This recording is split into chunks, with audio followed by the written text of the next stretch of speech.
Welcome to CyberBytes Insights Podcast, the most relevant podcast source on cybersecurity, education, innovation, and outreach. I'm your host, Maggie Dillon, and today we are joined by Dr. Brian McElyea. Brian, welcome. Thank you. Good to be here. Likewise. And I want to read your bio. I always start out this way so everyone knows a little bit about you before we get into questions here. Dr. McElyea is an information security executive with more than 20 years of experience in cybersecurity and privacy in the federal government space with DoD, VA, health, civil, and intel, as well as state and local customers. Brian holds a TS and SCI clearance. He currently serves as the Vice President of Cyber Operations for the Reli Group. Those duties encompass oversight over all cyber operations, both business development and program for the entire company. Prior to joining Reli, Dr. McElyea was the Chief Cyber Strategist for Peraton, and prior to that, a Chief Information Security Officer for Northrop Grumman Health Division, and later served as a technical fellow and senior consultant for cybersecurity and privacy for NG. He worked in large federal agencies and large and small businesses alike, and has served as chief financial officer for hospitals and medical research facilities, using his passion for understanding the arts and practice of compliance in organizations to support our current customers. He also has a PhD in knowledge management from Walden University, a master's degree in public administration from Troy State University, and a bachelor's of science from Widener University in business administration. Also proudly served as a naval officer for 24 years. Thank you for your service, by the way. I have two grandfathers that were also in the Navy, so great company to have. I love your background. It's exciting. Thank you. A little unique, but It is. You know, every single guest that I have has such an interesting depth to them. And we've spoken a little bit before this, just getting to know each other. Obviously, Reli Group has joined forces now with the CyberBytes Foundation. We are so excited about this venture. And that being said, no one's going to introduce your organization better than you would. So if you would, please tell everyone a little bit about Reli Group. yeah, I'm happy to talk about Reli Group. Reli Group is over a decade old. Mid-tier management consulting firm.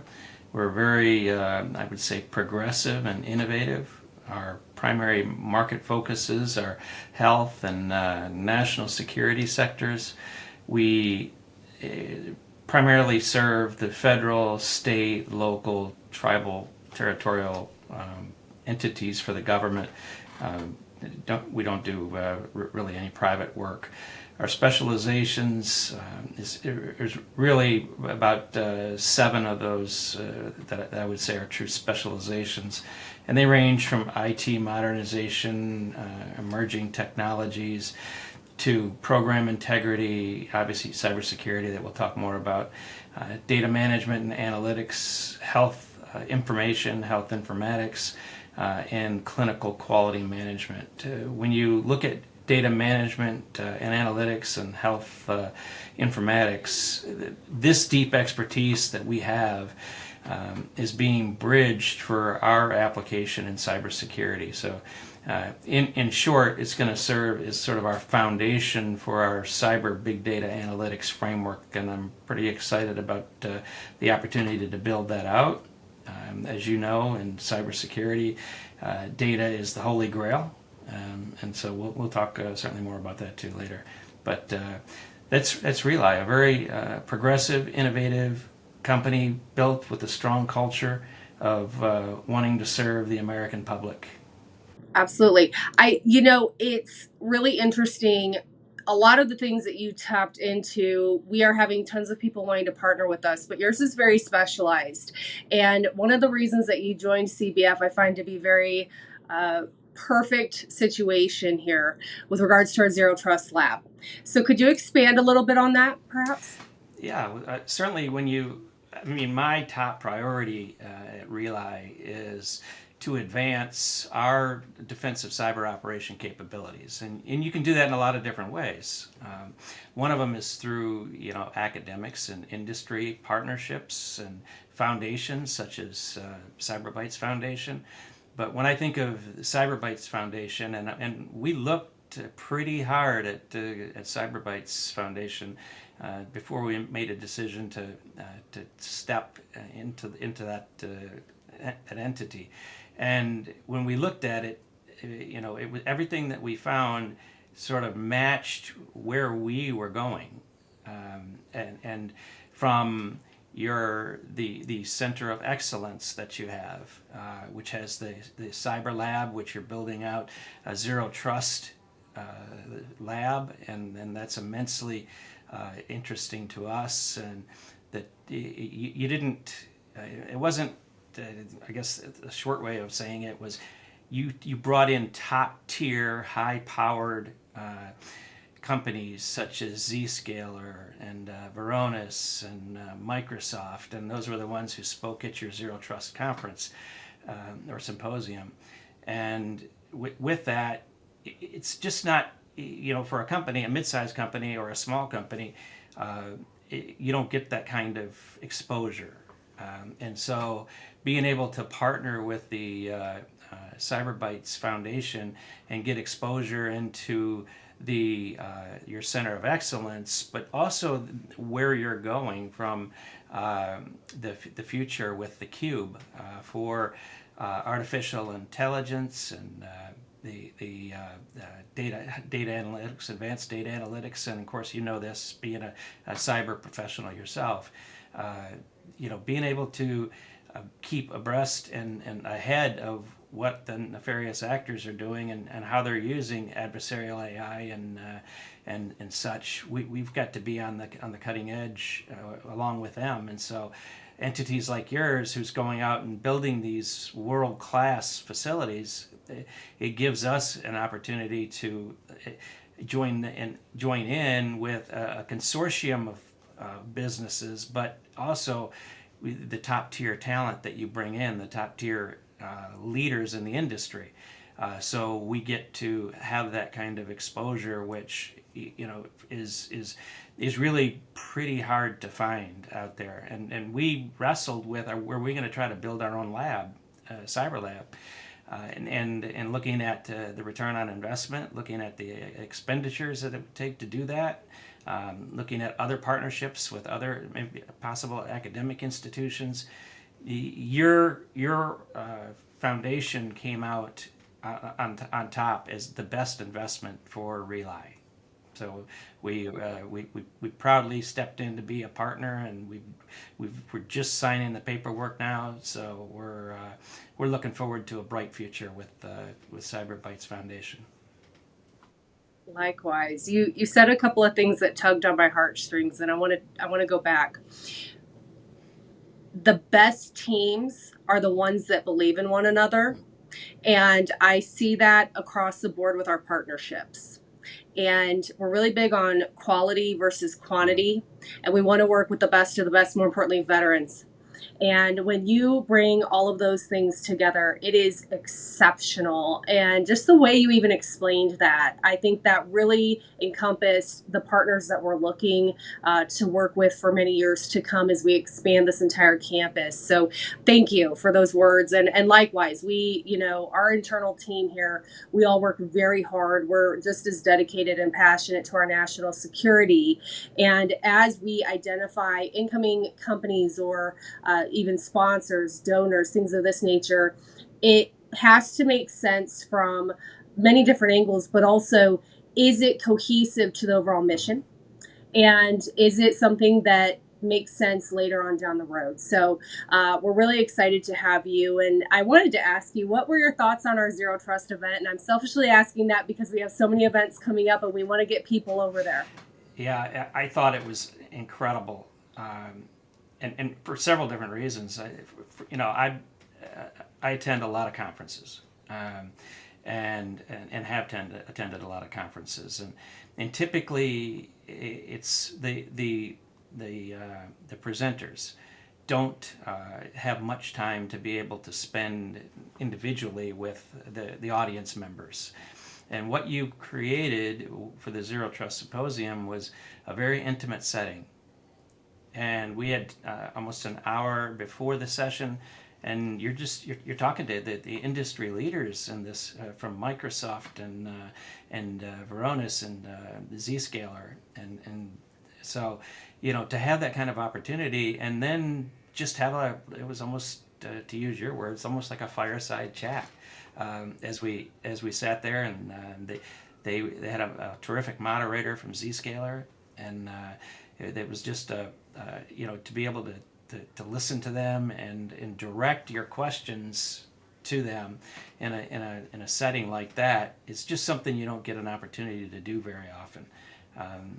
And then the opportunity afterwards to follow up and be able to ask them questions, and their participation in your Zero Trust lab really was the wrapper around it for me, to say that this is really a high quality organization who has relationships in very high industry leaders, and that's something, for not even just small and mid-sized, but any business, to get that kind of opportunity and in a non-competitive manner. It was a sort of a academic almost kind of setting to me, where you were just, everyone was there to learn from one another, and there was no pushing an agenda by any one business. So it was a true learning opportunity, and I'm very excited about the Zero Trust Lab. But we want to be actively engaged in supporting that from Reli's perspective. Absolutely. The education piece is something we are really big on, because obviously we're bringing you in for certain things with regards to products, services, some of the cybersecurity initiatives that we're being held to with executive orders and whatnot, but also the education. We're at a deficit of 3.5 million professionals, give or take, in the cybersecurity industry, which, and so we're trying to really educate all of us, still keeping up on our skill sets and helping with veterans transition into this industry, as well as educate their children, the generations to come, partnering with higher educational universities, technical schools, bring other consortiums together and really become a solid network here in the United States, and then obviously build out globally. It's something that is critical to overall success for everything that we're all trying to put together. And I'm so glad to hear you say you felt that academia, because that's exactly what we try to go for. So it's something that we feel is very beneficial to anybody that comes and visits, even if you're just walking in to grab a coffee at our coffee bar. So really, really appreciative of those words. And I think that you hit it on the head with the people piece. There's a reason why we say people, process, and then technology in that order. Because people are the first element and the necessary element and the greatest challenge, and on all fronts. And so, the shortage that we have in this profession is really a national security issue. And President Biden underscored that in some of his recent efforts to try to enhance and attract more workers into the federal workspace for cybersecurity, realizing that we have to have them. And then equally, those of us who are in the profession have to find ways in which we can do things that allow us to be more productive, and try to find ways that are less labor intensive in our activities by the use of technology, and such as AI and those types of things. So for me, I always start with the people, and I think about it from how do you attract, develop, and retain the people that you have in your organization, and how do you grow the future? And that's another reason why we partnered with CyberBytes, was what you're doing in relationship to growing the future generation of cybersecurity professionals. And so we certainly, from a corporate standpoint, that's important, but that's extremely important to me personally. And I am going to find ways to be engaged in that from a contribution standpoint, as far as going out and helping teach and share the experiences of that I've got over the last 21 years now in this field, and then and also being able to contribute financially to help those individuals have opportunities that otherwise, if it wasn't for organizations like yours, they wouldn't have those kind of opportunities, and it's so valuable for our country, and so that is another area where I think we will play. I love that. And you hit the nail on the head with regards to workforce. I did 15 years of executive recruiting, starting out with Lockheed Martin, and it started out recruiting doctors, which that was a whole other beast in and of itself. But over those years, it went through all industries. C-suite, started filling out board of director roles, switched over to IT, and when I got to the IT professionals and cybersecurity, this is something that I don't see a lot of discussion on because it's hard to audit. It's hard to get KPIs on these type of information, but I've done several thousands of interviews. And what I would say is, from my experience, about 50% of the people that I interviewed, C-suite included, were not qualified for the job. So we have to take that into risk mitigation. And what does that mean? What's the best thing we can do? Educate and talk about it and have these conversations and speed up trainings and courses and get more out there for, that knowledge, that intellect, and those stories and tribal knowledge. More importantly, we are really needing the tribal knowledge from people like yourself and everyone else in this business to help share and help us all succeed. So I love what you just said there. Kind of leads me into you. Tell us a little bit about you. I know you did in your bio, but I always want to talk about what was the key driver. Obviously, you were a veteran, but your career's gone pretty expansive, and I'm sure you're well traveled. And I just want to know, with regards to maybe even your own family and things that are important to you. Tell us a little bit of what makes you tick, why you chose a career in cybersecurity in particular, and maybe some of your passions regarding that. It was somewhat accidental.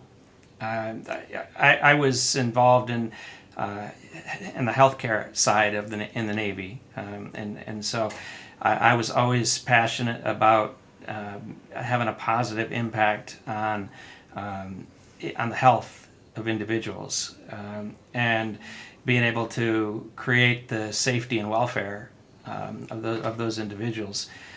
Writ large, the American public. And so the Navy was a perfect fit for that kind of passion.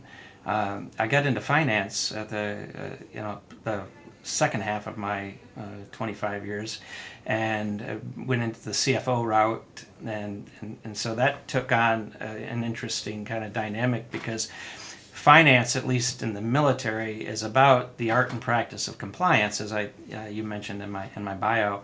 And at its core, a lot of cybersecurity is about the art and practice of compliance.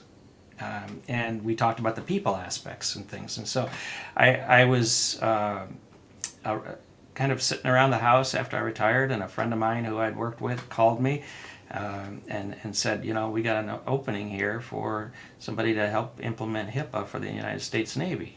And we know you've been in the Navy, and we know you've got a lot of exposure to the Bureau of Navy Medicine and Surgery, so would you mind helping? I got involved in HIPAA implementation. Again, a lot of that was about the art and practice of compliance. And when I got finished up with that, they asked me to switch to cybersecurity. I didn't have any experience, none at all, in cybersecurity. But I liked the parallels to having a positive impact on the American public. And I sort of seen that, well, I think this is an opportunity for me to really continue to give back, and also to do good. And that was kind of my driver to start with. It wasn't at least initially, it wasn't the technical T's. It was really going back to the people and the mission and the reasons why we are doing these things, and what's the impact, and that bigger sort of picture of cybersecurity from a national security perspective. And so that really got me into the cyber field, and I just kind of progressed through just a sundry number of different positions to get to the vice president of cyber ops here at Reli. It's been an interesting journey. There's just so much at stake here. If I view this as if an agency gets breached, every American loses.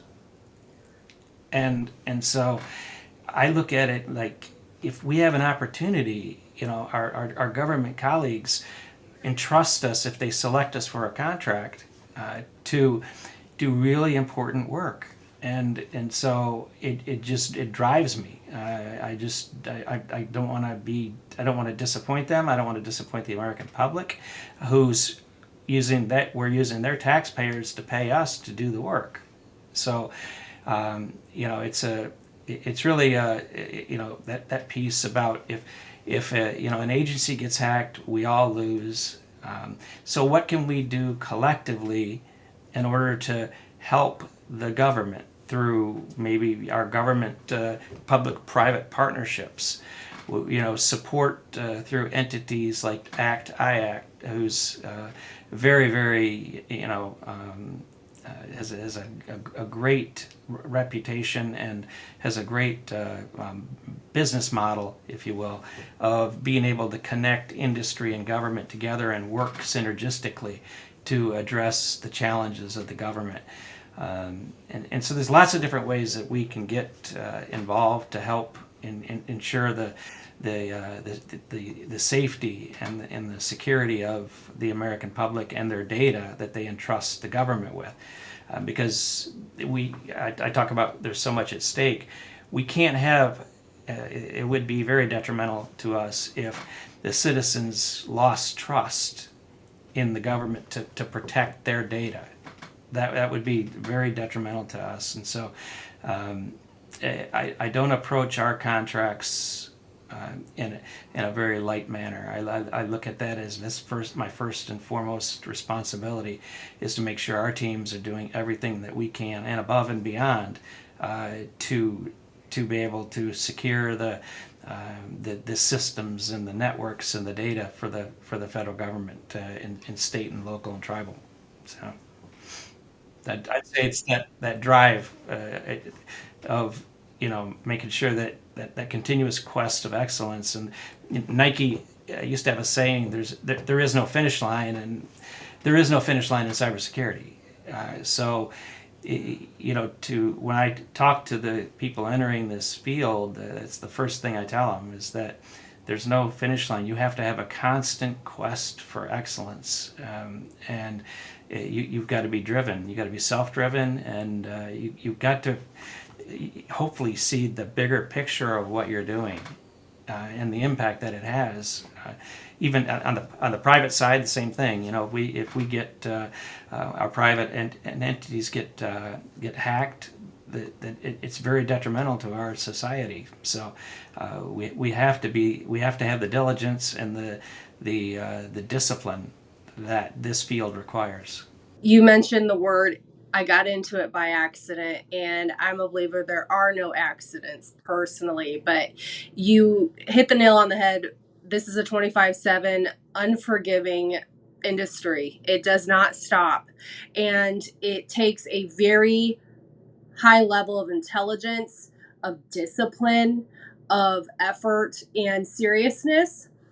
And maybe you get this too, but I get family and friends saying, "You're so serious anymore." And I want to be like, if you knew what we deal with all day, you'd understand why.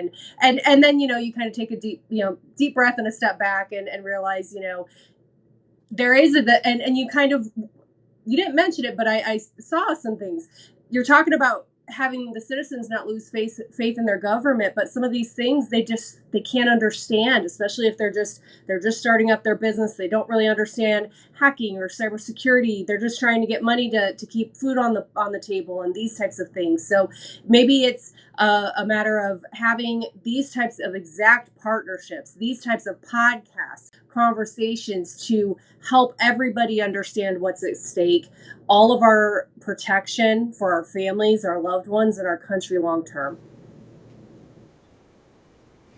Yeah, that's much more eloquent than the way I put it. So I think too that there's just such uh, a,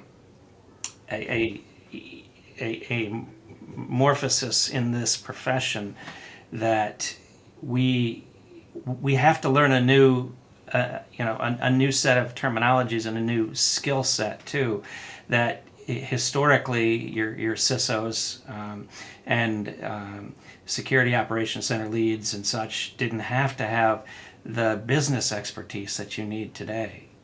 And so, you have to be able to go from the server room to the boardroom to articulate your case about what are the boardroom speak is ROI, return on investment, and to me, in the cyber world, ROI is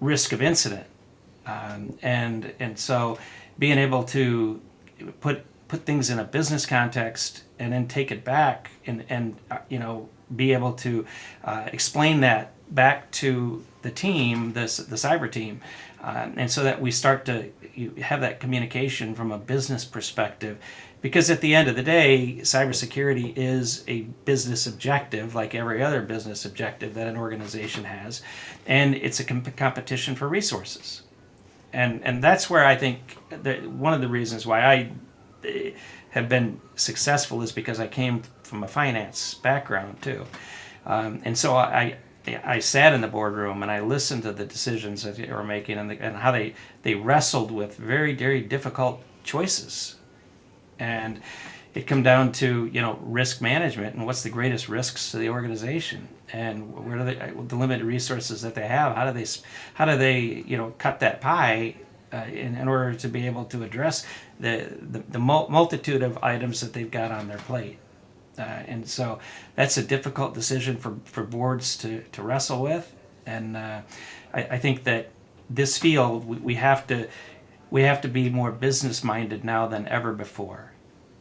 Working with CFOs, I've heard the exact same comments. I'm so glad you mentioned that, because I even brought it up in one of our last podcasts with AJ, and we talked about the bringing together of business executives and cybersecurity executives to help us specify what we need done appropriately, because there is that disconnect. You start talking to your Uber techies here, and they're not going to care about your business operations, and vice versa. So I've heard it from so many CISOs and CIOs saying they don't understand, they won't cut a check for XYZ, and I've literally had to help. Well, how do you approach them? And as soon as I hear some of the feedback, I see where the issues are. So everyone's trying to get their objectives complete and their goals solidified, but it's been challenging. And so these partnerships, especially with amazing and outstanding, exceptional people like yourself, leaders, veterans, companies like Reli Group, and organizations like CyberBytes all coming together, it's critical to everything that we're trying to do here. So I really appreciate you going into detail about that. What final question to you? I did not write this down. I'm going to hopefully catch you off guard. What keeps you up at night?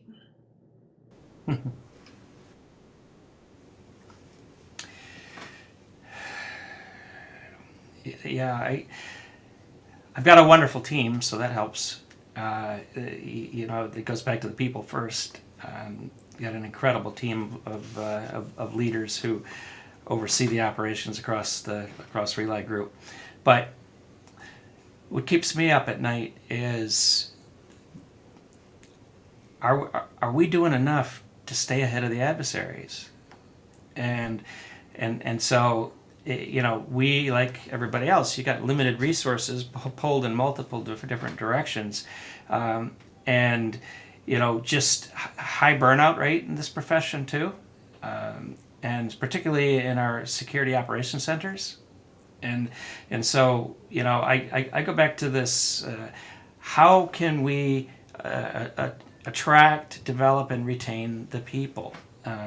And from a cyber person, some people say, "Geez, you harp a lot on the soft skill stuff." Uh, and I think the soft skills in this profession are equally important as the hard skills, and especially given some of the people challenges that we have, and the fact that I think that 89% of all breaches are a result of a human error, and so if we're going to spend our resources and simply look at where do you best spend your resources, if that statistic is in fact correct, that 89%, that tells you ought to be spending a lot of money to make sure that the people side of it is shored up first, and you do that through the technology, of course, too. That's a obvious connection, but it is this the piece about attracting and developing and retaining the people. And then the developing side is where I said, we need to be able to keep people one step ahead of the adversary, because they are very well funded, and they are very patient, and so and we have to get it right all the time, and they just have to find one vulnerability to get in. And so, when the government came out with the mandate with zero trust, and I think that is such a big step for the government. And there's certainly a lot of work and a lot of resources going into the execution of that.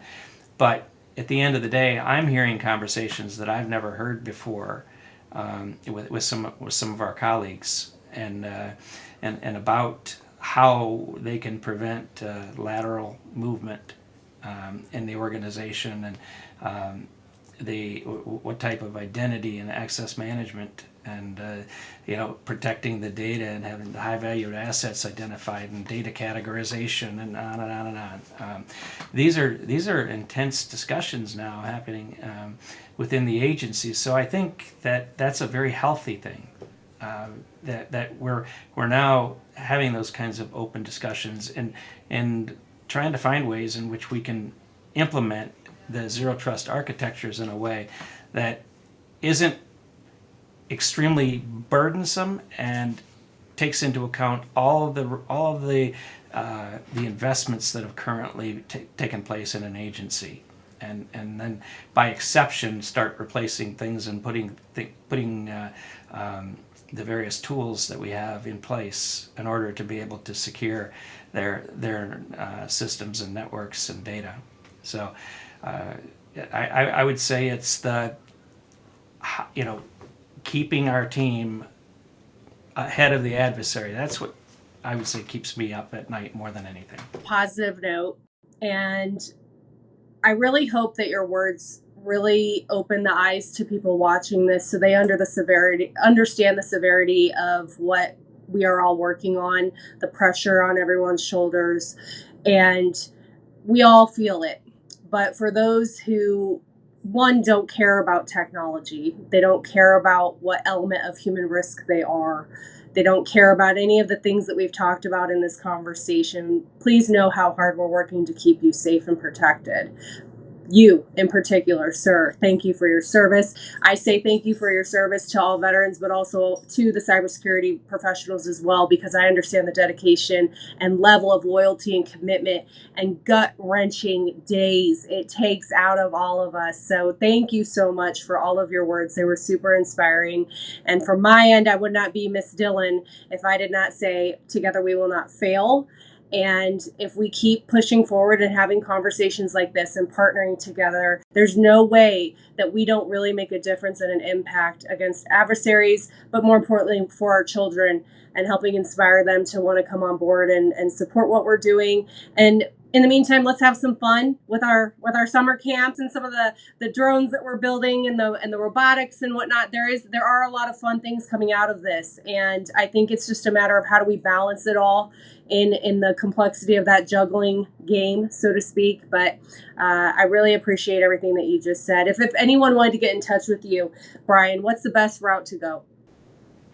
They could find me on LinkedIn and just drop me a note. That that's part of my responsibility too, personally. Is I want to bring the next generation in.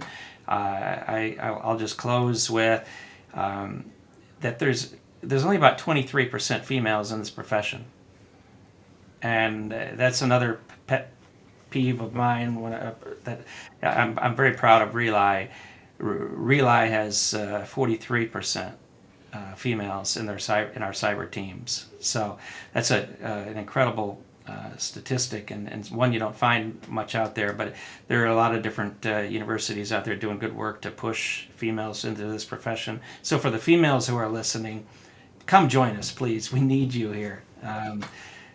My wife would say, us men have screwed things up long enough. It's time to get women in here and straighten it out. So. I know. I love that. Your marketing director, she told me what a women's advocate you were. And obviously I preach it all the time.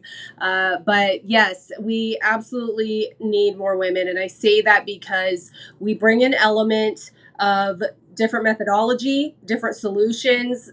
We act a little different, but together it's such an amazing pairing when we work on projects, and we get it done a little bit more cohesive sometimes. And I don't say that to discriminate, because I've seen projects where it's all women, I've seen projects where it's all men, but I've also seen projects where it's all together, and I see which ones are more successful, and it's the ones that are all together. So thank you for being an advocate. Those words mean a lot. So wonderful. Well, thank you so much for joining us today. As always, this has been a production of the CyberBytes Foundation. Again, I'm Maggie Dillon. If you'd like to get in touch with me, just like Brian, you can find me over on LinkedIn. Shoot me a message. I love to connect. But in the meantime, stay up, stay strong, stay safe.